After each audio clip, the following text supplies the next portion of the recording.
Na Radio, à votre service, le chef d'entreprise du jour. Elle est architecte d'intérieur, c'est Agnès Magor, présidente de Trajectoire d'entreprise au féminin qui est avec nous. Bonjour madame. Bonjour. Bonjour. Merci de nous accorder du temps. Comment ça se passe le confinement pour une architecte d'intérieur ? On trouve toujours de quoi travailler sur les dossiers qui étaient en train de se terminer, travailler sur les futurs chantiers avec les demandes de devis, les dossiers d'appel à consultation, et puis faire de l'archivage, faire des ratios au mètre carré pour préparer les futures réflexions. Ce qui manque surtout, c'est le contact pour les futurs projets qui ne peuvent pas se prendre dans ces temps de confinement. Comment avez-vous vécu cette annonce présidentielle subitement confinée et donc gros coup de frein dans votre activité comme c'est le cas de tous les autres professionnels dans notre région et en France ? Alors, gros coup de frein sur l'approche des futurs clients, bien sûr. Plus de visibilité sur les mois à venir. Pour l'instant, le chiffre d'affaires, il se fait sur les anciens dossiers clôturés et donc sur lesquels il y a toujours un travail à faire, mais c'est tout ce qui est en cours et à venir qui est complètement stoppé. Benjamin ? Oui, malgré le Covid-19 et le confinement, quand on regarde un petit peu les rares annonces immobilières qu'il y a sur La Rochelle et l'agglomération, ça part dans la journée. Donc, est-ce que vous pouvez nous dire si vous avez actuellement des gens qui ont fait des achats immobiliers pendant le confinement et qui vous sollicitent déjà ? Non, absolument pas. Pour l'instant, c'est vraiment le blocus total en termes de demandes et d'appels. Voilà, du coup, on ouvre sur d'autres pistes de recherche de clients parce que, en effet, là, pour l'instant, on sent que l'immobilier est bloqué pour nous et pas de projet qui tape à la porte. Oui, donc la situation compliquée. La situation est très compliquée. Alors parlez-nous de l'association dont vous êtes la coprésidente, Agnès Magor. Donc moi je suis avec Carole Gola, coprésidente de l'association Trajectoire d'entreprise au féminin. C'est une association qui regroupe 80 femmes chefs d'entreprise sur La Rochelle, tout secteur d'entreprise, aussi bien industriel que des coachs ou des gens du tourisme, des magasins et beaucoup de travailleurs indépendants ou professions libérales. Notre objectif, c'est vraiment de valoriser et d'accompagner l'entrepreneuriat au féminin, susciter l'envie d'entreprendre auprès de femmes qui auraient cette envie et qui auraient un besoin d'être accompagnées, mais accompagnées sur le plan bienveillance, projet, mais pas du tout sur l'accompagnement technique à la création d'entreprise. Et puis notre objectif, c'est de porter la voix des femmes chefs d'entreprise devant les instances de décision ou juridiques. Benjamin ? Je pense que Agnès Magor peut rester optimiste parce que, mine de rien, Agnès, là, quand on est confiné depuis, on va dire, 1 mois et demi, 2 mois à la maison, on a le temps de les voir, les défauts de son intérieur et d'avoir envie de changer des choses chez soi.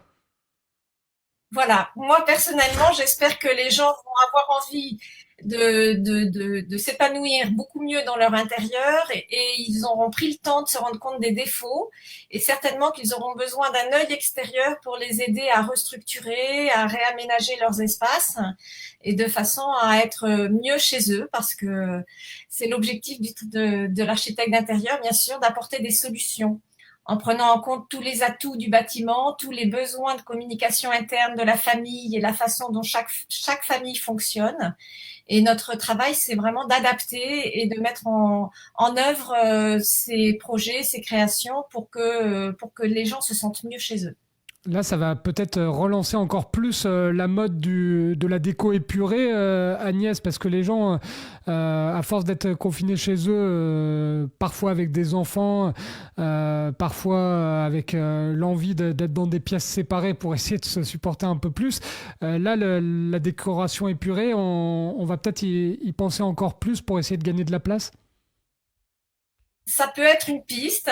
Après, il y a plein d'autres choses qui viennent jouer sur la façon dont on fait fonctionner l'intérieur. Tous les sens doivent être mis en avant et il est important que chacun puisse trouver sa place et l'harmonie qui va avec sa propre personnalité. Donc certains vont avoir besoin d'éléments extrêmement épurés, d'autres vont avoir besoin d'espaces beaucoup plus colorés et chaleureux. Et voilà, moi je vais m'adapter à leurs besoins de façon à créer les harmonies qui fonctionnent avec la personnalité des gens. Est-ce que vous travaillez avec les professionnels, avec les entreprises? Parce que là, on se faisait la réflexion avec Nicolas, on a reçu pas mal de commerçants, de gens qui ont des restaurants. Il va falloir qu'ils repensent tous l'intérieur de leur commerce, puisqu'il va peut-être falloir mettre des vitres en plexiglas, peut-être séparer un peu plus les tables. Est-ce que du coup, ça vous offre aussi une clientèle supplémentaire avec pas mal d'intérieurs à repenser? Alors honnêtement, moi, j'ai pas été contactée par des professionnels comme ça. Je pense que chacun essaye de faire au plus vite et trouve ses propres solutions. Après, peut-être que dans le futur, l'organisation des hôtels, restaurants, etc. va évoluer parce que peut-être qu'on n'est pas complètement sorti des confinements et des restrictions. Mais actuellement, moi, en tant qu'architecte d'intérieur, j'ai pas été sollicitée pour ce genre d'intervention. Rapidement pour conclure, Agnès, vous évoquiez le rôle et les missions de Trajectoire d'entreprise. C'est combien d'adhérentes? Elles sont exclusivement féminines, ces adhérentes? Alors, ce sont que des femmes chefs d'entreprise, tout à fait. On est 80 en ce moment. Ça varie un petit peu en fonction des années et des gros événements qu'on peut faire. On travaille en commission, c'est-à-dire que des petits groupes se réunissent soit pour réfléchir à essayer de définir, d'éviter ou de remettre la femme à sa juste place avec des propositions d'évolution de loi, par exemple. On va dans les écoles aussi pour montrer que les femmes sont chefs d'entreprise et que ça ne change pas le regard des gens vis-à-vis de leur patronne, entre guillemets, et que l'entrepreneuriat féminin existe. On crée des gros événements. On avait reçu Laurence Parisot. L'année dernière, on a fait les événements, les assises de l'entrepreneuriat et on va continuer là-dessus.